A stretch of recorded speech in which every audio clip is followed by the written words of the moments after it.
When I drive the Streamliner, I think probably the most important thing for me to do is to stay calm. Because if I get excited, can prematurely push a button, pull a handle, push a lever, and which will, ruin the run.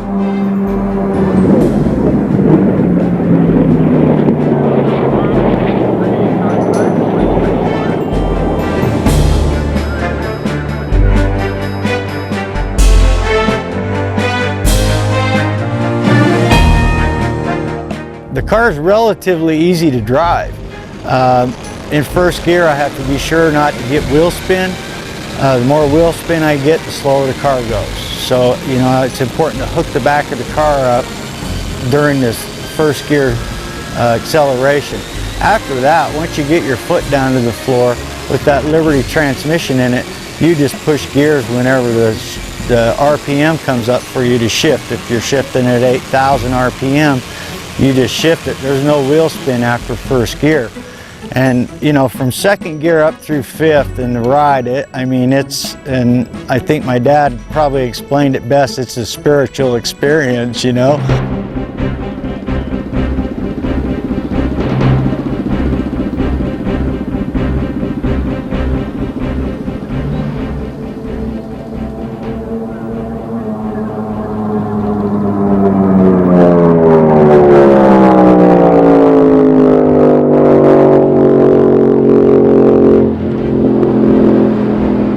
Probably the most difficult thing about driving it is getting it stopped, especially when you're on a 7-mile course and you're through the lights at the 5-mile, you're done, you got 2 miles to get it stopped, and you've got a series of about 5 things to do. You get the high-speed chute out, you got to shut the fuel off, shut the ignition off, get the low-speed chute out, kick it out of gear, and you got 5 seconds to do that. Otherwise, you're in the next county.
The difference between driving this car and a street car or any kind of race car, for instance, is this thing has a lot of horsepower and a lot of torque, and it goes really, really fast.